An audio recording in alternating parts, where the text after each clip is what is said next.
Hello there, Emma. Good to be with you. It's excellent to see you. Could you please introduce yourself for the people at home? Yes, of course.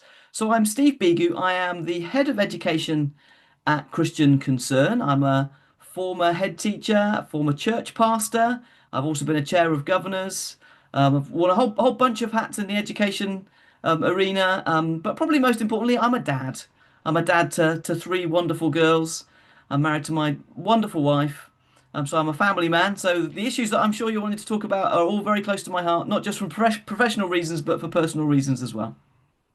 Fantastic. So, your role at Christian Concern, what is it that you're doing there?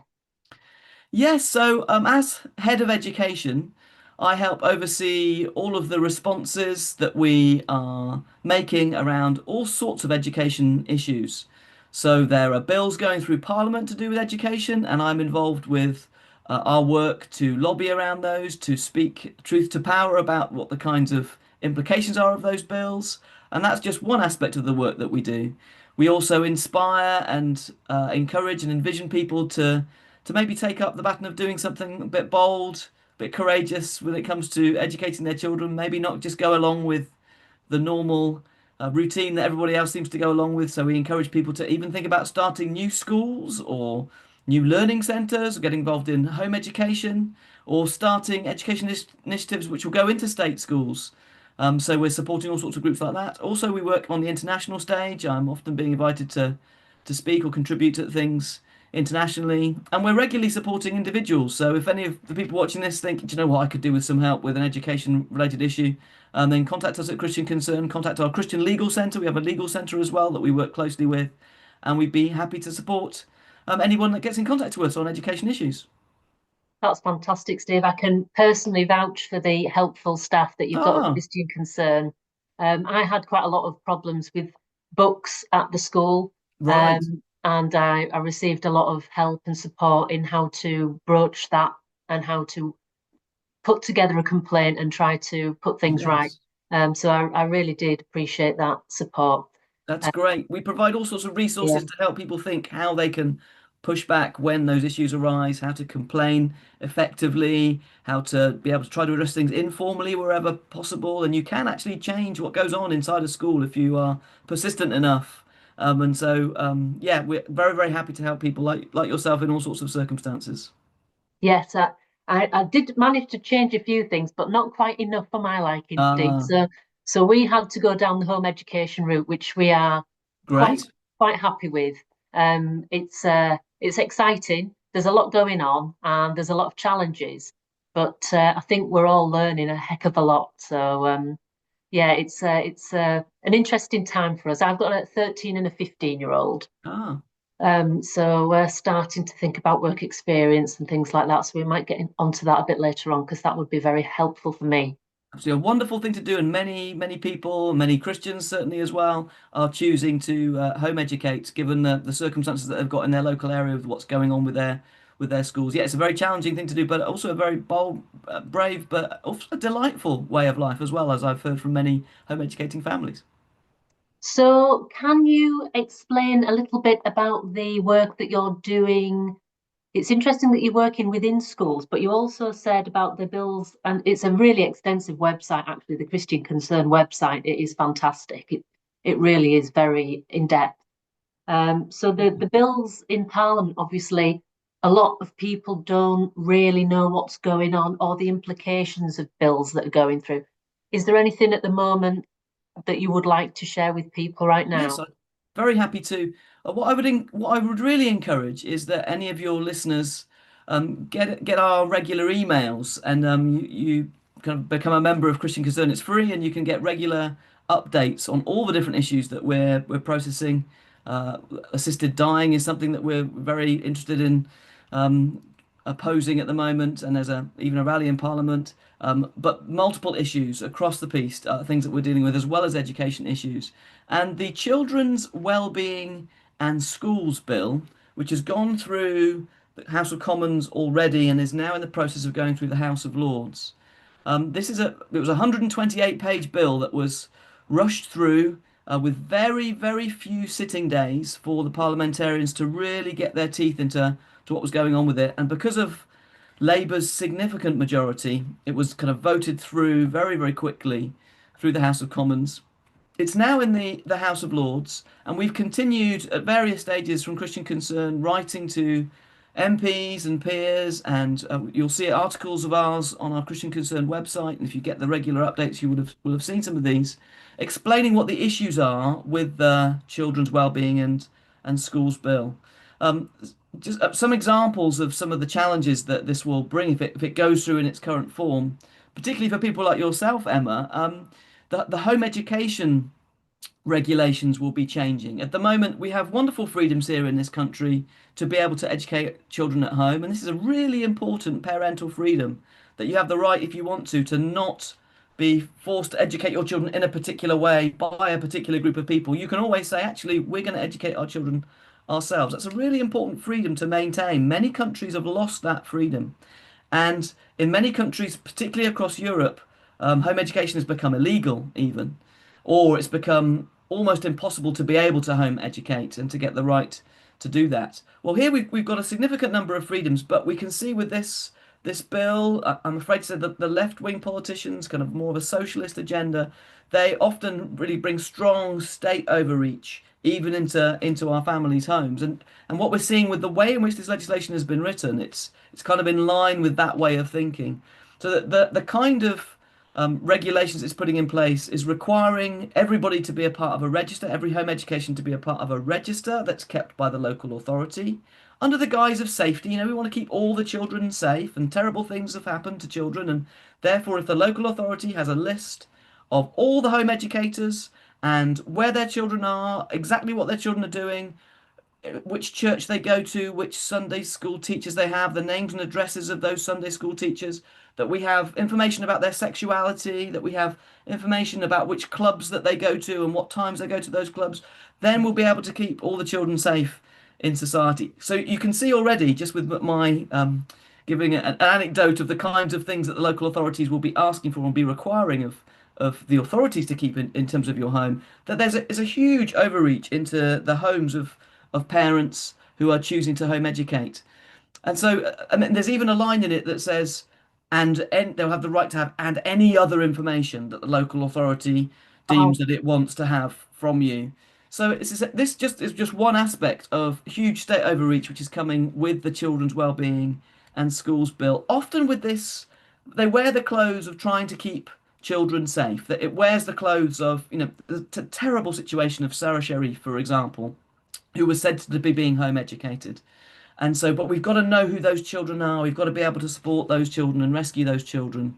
And of course, there are terrible circumstances in a very small minority of homes that those things occur.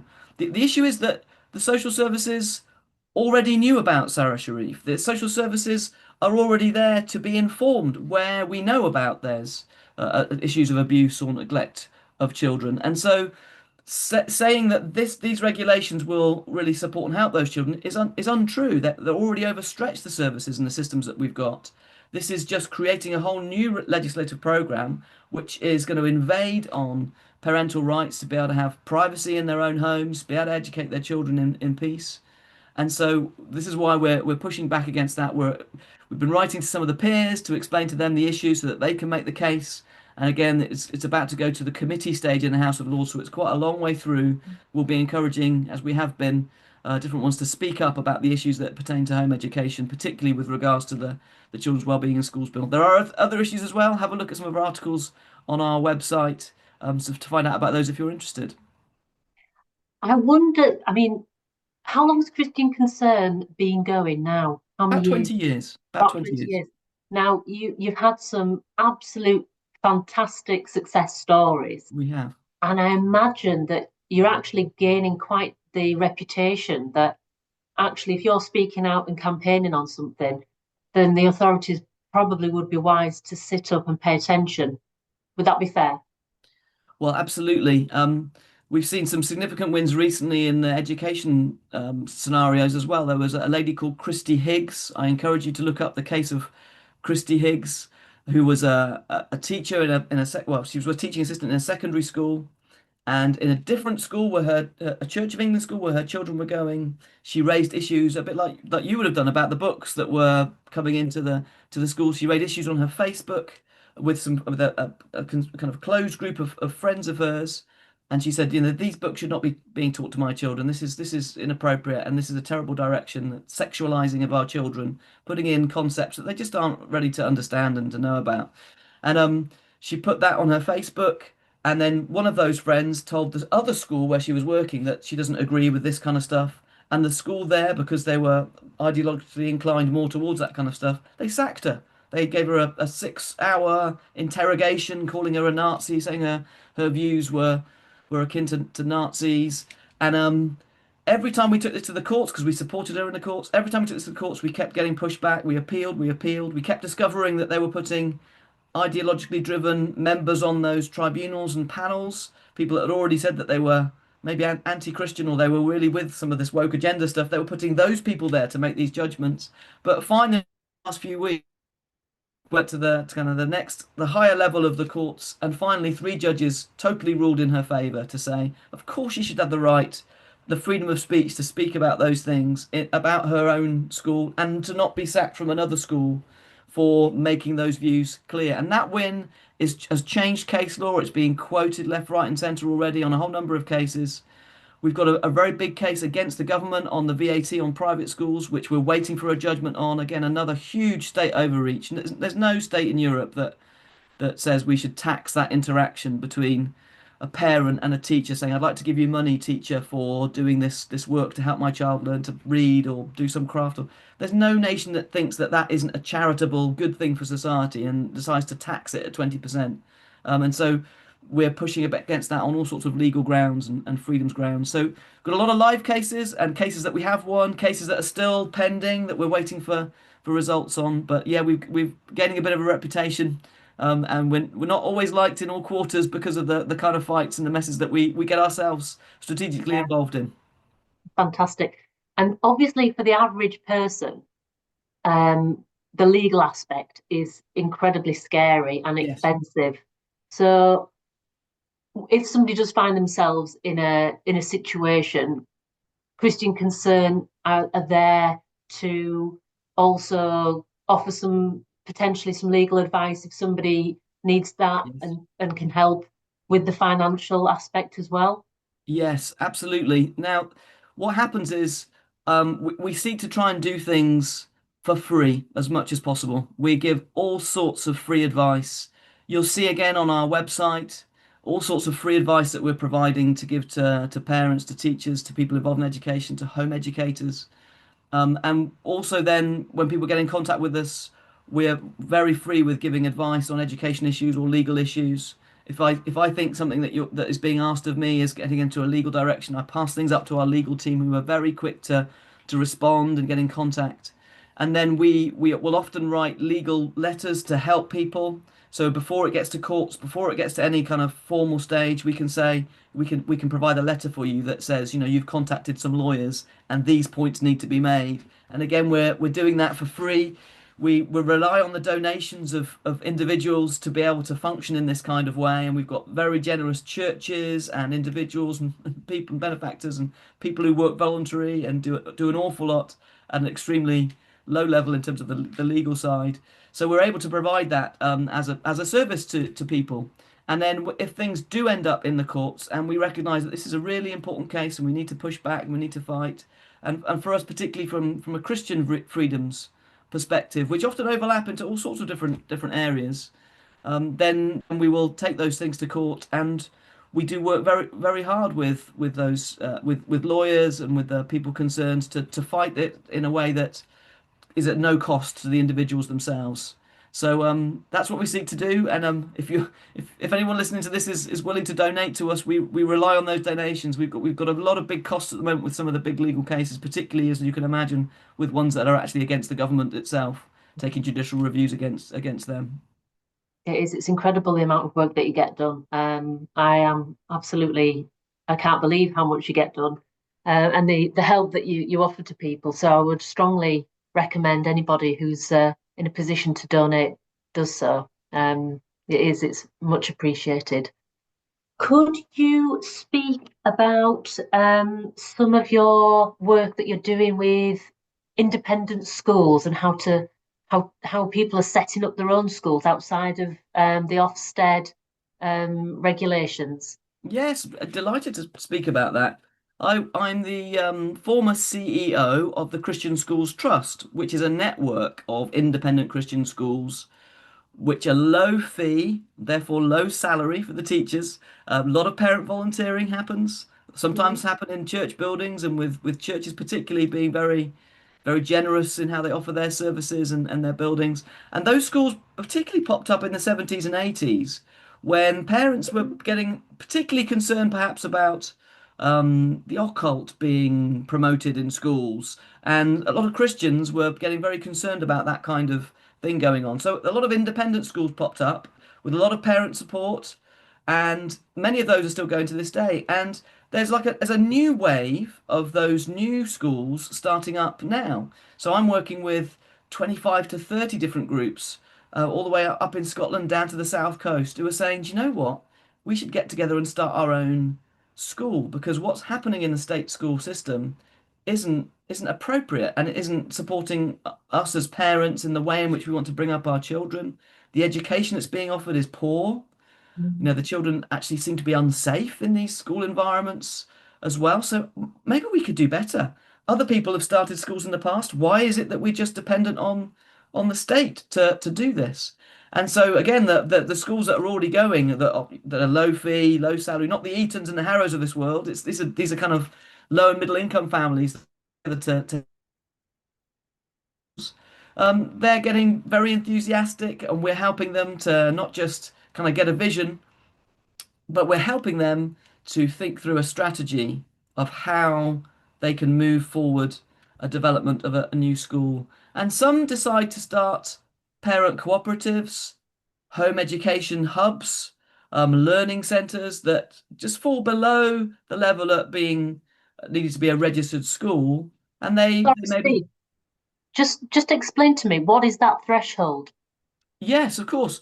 If you are doing something that's less than 18 hours a week together with other parents as a learning centre, as a home education hub, you can be deemed to not meet the threshold for being a full-time school. Now, Okay. really, to be safe, you need to be doing probably 15 hours a week to not get, because what happens is the local authority people will turn up or Ofsted will turn up and say, hang on, we think you might be running an illegal school here. Somebody's given a report on you. If you're at 15 hours, you are much safer.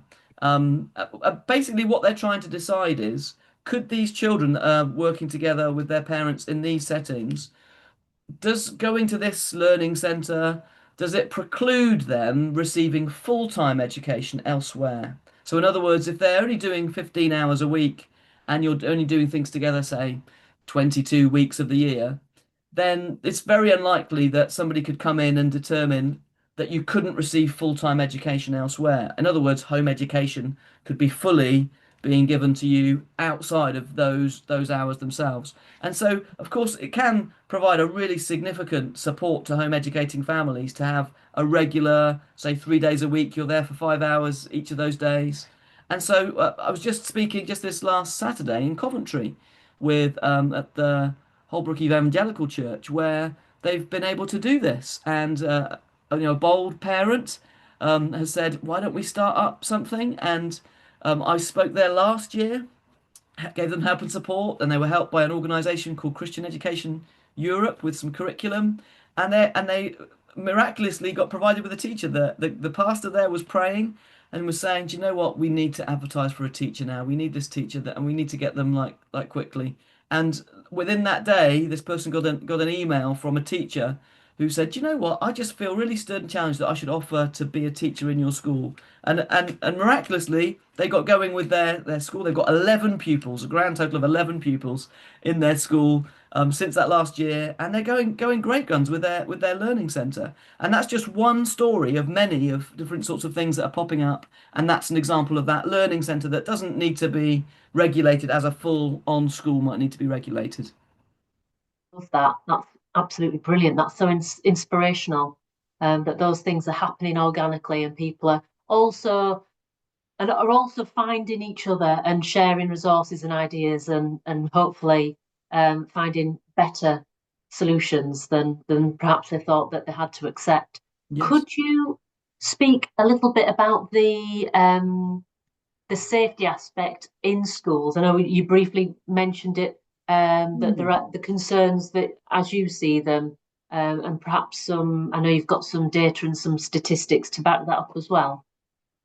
Yes, well, it's sadly true that often our children aren't stay safe in the local state schools. I was looking at some of the recent statistics again on it, and particularly disturbing is around the sexualization of our children and how that is then playing out in their peer-to-peer relationships in schools, even in primary schools.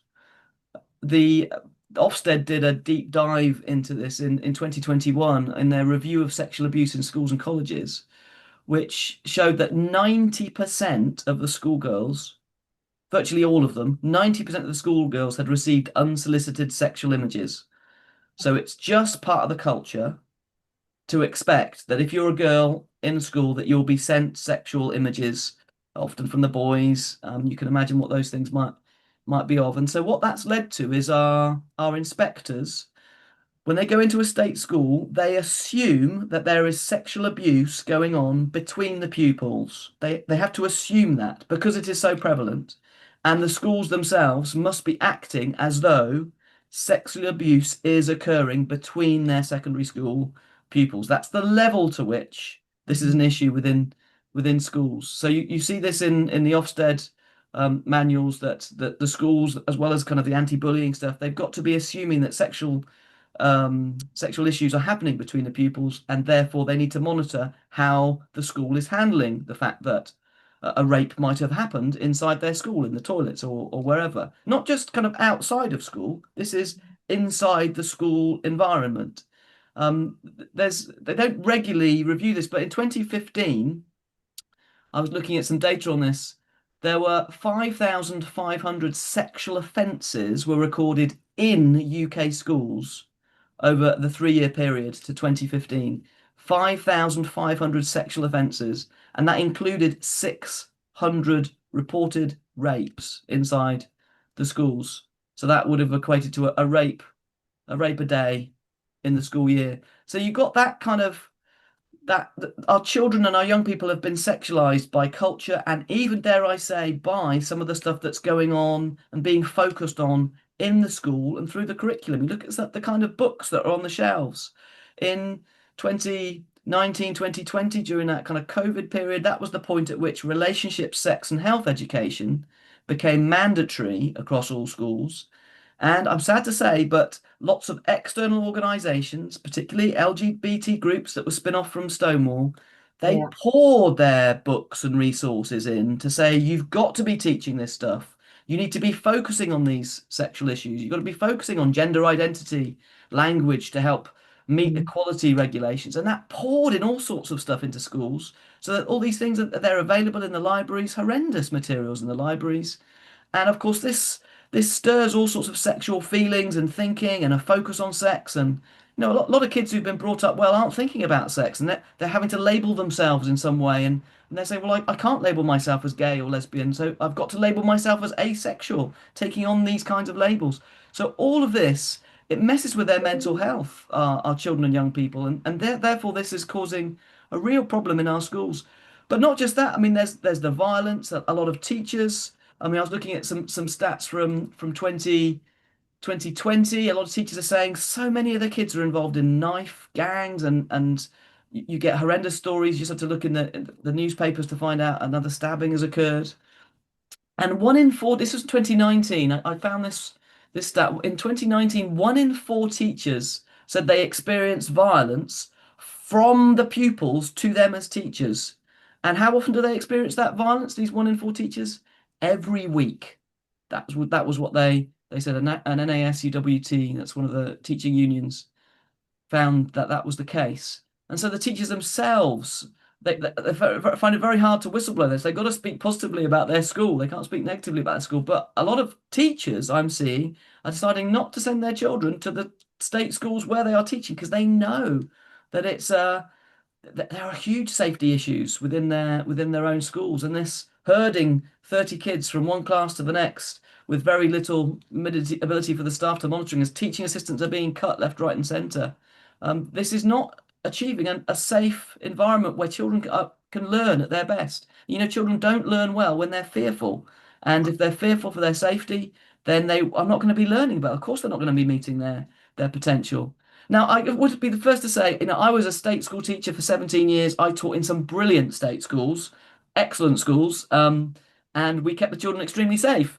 So this isn't every school by any means, but you do need to look really carefully as a parent where it is you're sending your children. Pick up from your children what is going on. Hopefully, they'll talk to you about what's happening and going on, so you can judge whether or not your children are truly safe in the school environment that they're in.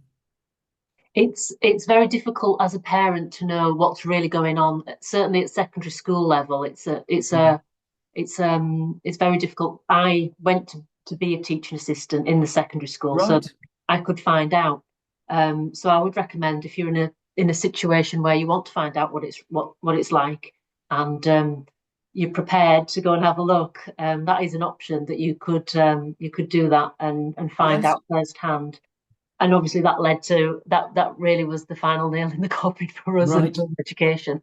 But it was great, Emma, that you took that. You just thought, I'm going to try and get involved and see what I can do to change things and shape things. And I admire you for that, Emma.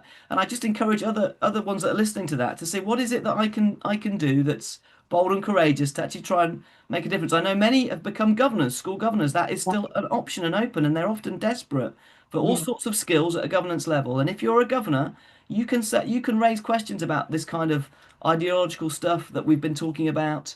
And you can make a real difference. You can hold the head teacher accountable for what goes on in the school in that kind of ways. And there are other ways to get involved. I would certainly recommend getting yourself involved and, like you say, becoming a governor, um, and really doing your research, because the information is not forthcoming. So you will have to Right. put some effort in my experience. And obviously you can do what you want with the information that you find then, and hopefully you'll find the right place for your education. Um, so you were talking there about the safety. Um, Obviously, having been a head teacher yourself, how long ago was it that you were teaching? So I was head teacher of the King's School Witney until 2020. So I saw Oh, us through that early stage of all the lockdown and all the yeah, challenges that there were around all of that. And I taught since 1995. yeah. And what made you leave teaching and go to Christian Concern? No, that's a great question. Well, um, back in I'd felt I'm a prayerful man. I work for Christian Concern, and as I was praying, I felt the Lord was stirring me to hand in my resignation to the school where I was the head teacher, which is one of the independent Christian schools with low fees, part of the Christian Schools Trust Network. I felt the Lord say I need to hand in my resignation, not knowing quite what was coming next. There's a story of Peter, and he had to step out of the boat to see if he could walk on water. I felt like that was what the Lord was calling me to. So I did talk to my wife first before I handed in my resignation, which was obviously a good thing to do. And she said, "Yeah, this is the right thing to do." And so, not knowing what was coming next, I handed in my resignation there, and very quickly, the Christian Schools Trust got in touch to say, would I become their CEO? But also, Christian Concern got in touch to say, we need to have an education department at Christian Concern, and would you be willing to do that? I'd been a teacher, I'd been a head teacher, I'd been a church pastor, and so I've got a variety of hats that helped me take on the role that I'm now taking on with Christian Concern. And it's been a delight to work with Christian Concern as they've recognised that this is a really important area for our nation and for the generations to come. We need to get education right. Parents need to be helped and supported. And we've got a really wonderful Christian legacy here in this country that has helped build it and help shape civilization and society. And we're losing a lot of some of the very basic things that the Bible teaches us and helps us to know about loving our neighbor and understanding that God's made us male and female, and so many basics that come from our Christian understanding of the world, which are being lost, which is why Christian Concern was really keen to support an education department, and which is why I was delighted to take the head of education role on. That's wonderful. It's incredible, isn't it, how it all pans out that way? Yes, I felt that the Lord has his ways of directing us and guiding us, and everything is training. I think whatever's been going on in your Yeah, life, whereas there've been challenges, it can be training for what's coming next, and equally, whatever the Lord has led you into now could be training for new things to come. exactly. So with the role that you're doing now and the going back to the independent home education hubs, what kind of advice do you have with regards to putting Christ front and center of your education? Well, that's a great question. If there are Christians listening in and watching this, I would point them particularly back to the Great Commission. I mean, I hope people understand that the story of Jesus Christ is that he died and he rose again from the dead. And when he rose again from the dead, he gave a commission to his people. It's called the Great Commission. In other words, he told the church what it should do. And when you read the few verses, it says, "All authority in heaven and on earth has been given to me. Therefore, go into all nations, baptizing them in the name of the Father, the Son, and the Holy Spirit." And then people kind of stop often. But the next thing he says is, "And teaching them to obey everything I've commanded you, and surely I'm with you until the very end of the age." So Jesus Christ's Great Commission was one of teaching, of effective teaching that has Christ at the center of it, has his resurrection at the center of it. The most incredible event of all history needs to be known about and understood. In other words, that Jesus Christ came as a human being, died, came alive again for the salvation of people and for the salvation not just of individuals, but for the discipleship of nations.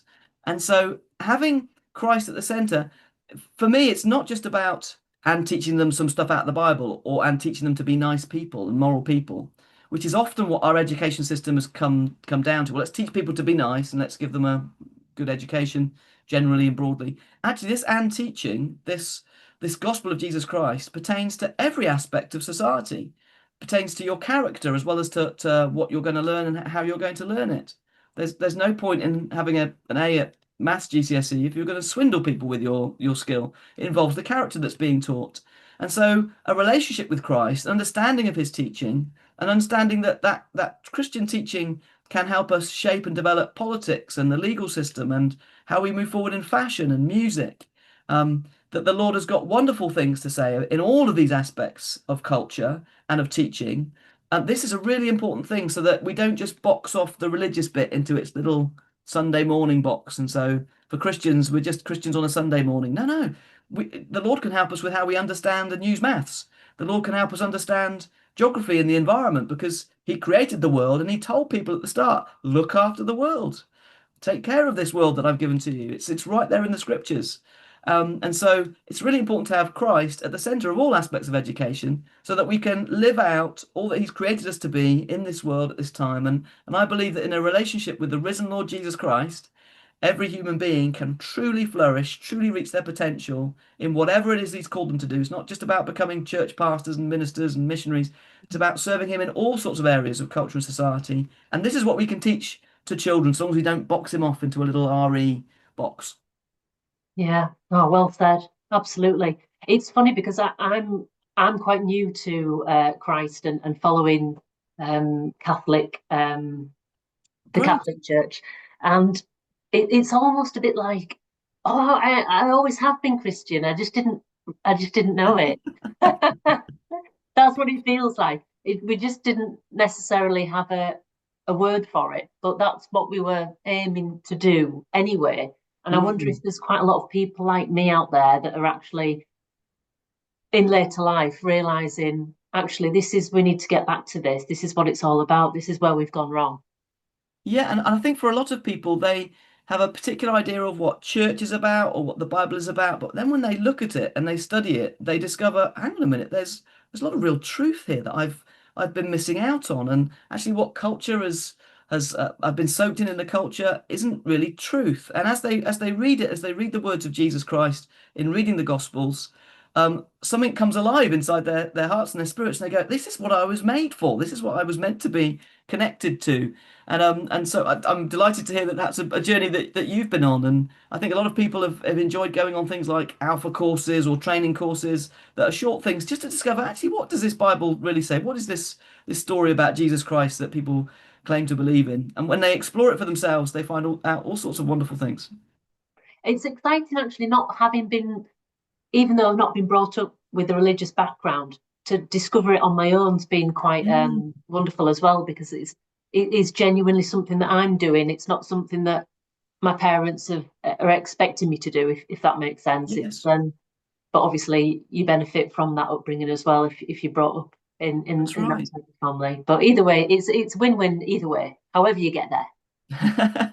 And what I find really interesting is a lot of people think that certain things are self-evident, like, we should treat people with respect and with equality, and that's kind of a self-evident thing.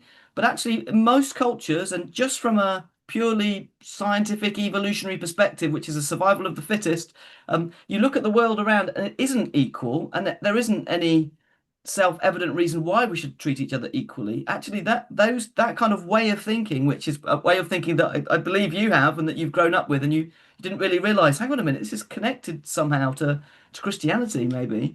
People don't realize that the reason for that is because the Bible says it's revealed knowledge. It's not just knowledge you can find out that's self-evident. It's the Bible says that every human being is made in the image of God. Therefore, women and men should be treated equally. Therefore, whatever color creed you are, you should be treated equally because everybody's been made in the image of God. That doesn't come from any other worldview system.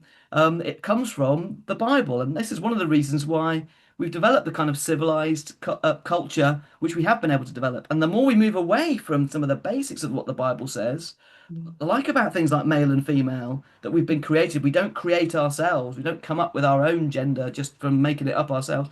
Actually, we're created by God. These basics, having been lost to culture and Christian society, it's a huge loss, which is why we need to rediscover those things, teach them the well to our children. And I find often people are surprised when they realize that a lot of the great things about society, a lot of great things about education actually flowed through from Christians. Most of the schools were started by Christians in the UK, and it was the state came quite late onto the party in starting schools. Christians started schools because they wanted to teach children to be able to read, and yes, to have broad opportunities, but so they could read the foundational library that had founded Western culture, Western society, and that foundational library was the Bible. The Bible's not just one book; it's a library of books, which is a wonderful discovery for people to read themselves. Very good. Could you talk about options and examinations and how you navigate um, the qualification side of a home education, for example? Have you got any tips and advice Yes. there? Yeah, it's often something that parents are fearful of, thinking, well, how are they going to pass their exams? How are they going to move on into a career or into university if I've been teaching them? And there are many organisations that we work with that have navigated that. So we connect parents up with different organisations so that they can find ways to pass their GCSEs, to do their exams, to have exam centres, whether they be UK qualifications like GCSEs or other qualifications. And there are other international qualifications out there that are sometimes easier to actually get and to work towards than are some of the UK GCSE qualifications. Some of the American qualifications, APs, for example, where you demonstrate that you've done completion of modules and then you do various kind of SAT type tests, intelligence tests. There are ways that you can get qualifications recorded and accredited that are often much simpler than some of the UK ways of getting qualifications. And these things are looked at very, very fondly by universities. Universities really, really want students that know their stuff, but they don't always or only look at GCSEs and A levels to discover that. So again, you can imagine people come from abroad to our universities and they have a variety of Mm. educational qualifications. And so there's a variety of ways of approaching that. And do talk to us if you want to know about the details of that, and we can point you towards organisations. Again, if you go on our education website, you can discover under our home education section, there's a list of home education organisations, Christian organisations particularly, that if you get in contact with them, they will go help you go through the process of understanding the sorts of options there are for gaining qualifications. And obviously, yours are at 15, 17 years old. Is that right, Emma? 15 and 13 I've got at the moment. Right. So you'll be Yeah, thinking about this kind of issue yourself. I am. Yeah, so that I will definitely be doing that. I'll be following your advice there because Um, yeah, at the moment, I guess I'm still in that bubble of, oh, it's GCSEs because I'm not aware that there are other qualifications. And that's definitely something that we need to be investigating because at the end of the day, it doesn't need to be a GCSE, does it? No. It's proof and evidence of the hard work and a level of competence, but it Yes. doesn't necessarily have to be GCSE. No, that's right. And the kind of the SATs they do in the States, along with demonstrating that you've done various modules of work, that can be very appropriate in providing a Yeah. certificate that can demonstrate to a university or a career that you're seeking to demonstrate the abilities of your child very well. And again, for some home educated parents whose children maybe are are struggling with the examination process, Yes, alternative ways of attaining some sort of absolutely. accreditation. Yeah, yeah, Absolutely right. Yeah, some kids really flounder in that high yeah, pressure situation of doing exams. I personally loved it. I felt it was like doing a quiz, and I just I'll revise for the yeah, quiz and do it. And so I love those contests. Others, having been a head teacher, I know that some really struggle with yeah, that whole environment. yeah. Actually, to do things with a more continual assessment and to have Mm. intelligence tests that are maybe less pressurized, that can really work well for them. Yeah. It is. It's exciting to realize that everything that you thought that you knew about how things work within the education system, if you put the effort in, you can find navigate a different way. And it is. Yes, I mean, I'm constantly learning myself.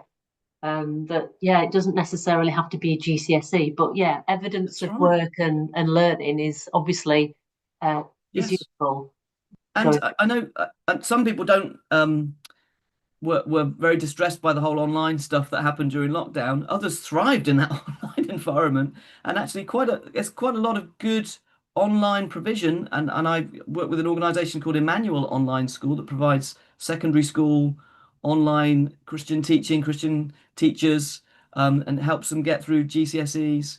That's an excellent way of piping in the kind of subjects that you might not be confident to teach at home yourself.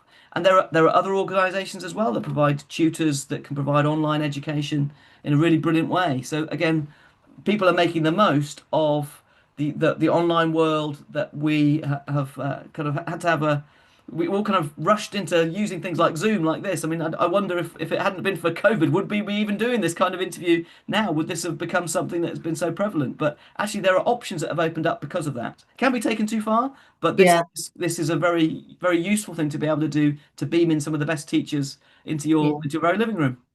absolutely. I often forget that actually, and are a bit. I'm still got a bit of a pandemic hangover Yes, about online stuff, many of us do. Yeah. and I've got a real strong feeling about online learning. But as you say, this situation, this conversation that we're having right now, um, there's a lot to be grateful for. And like you say, if you can dip in and dip out and make it work for you, isn't it? That's really the Yes. key. Yes, and often teaching doesn't have to be it's me telling you a whole load of stuff and now you've got to take it in. Actually, teaching can be I provide you the resources, you do this study, and then we get together and we check in. Have you completed these tasks well enough?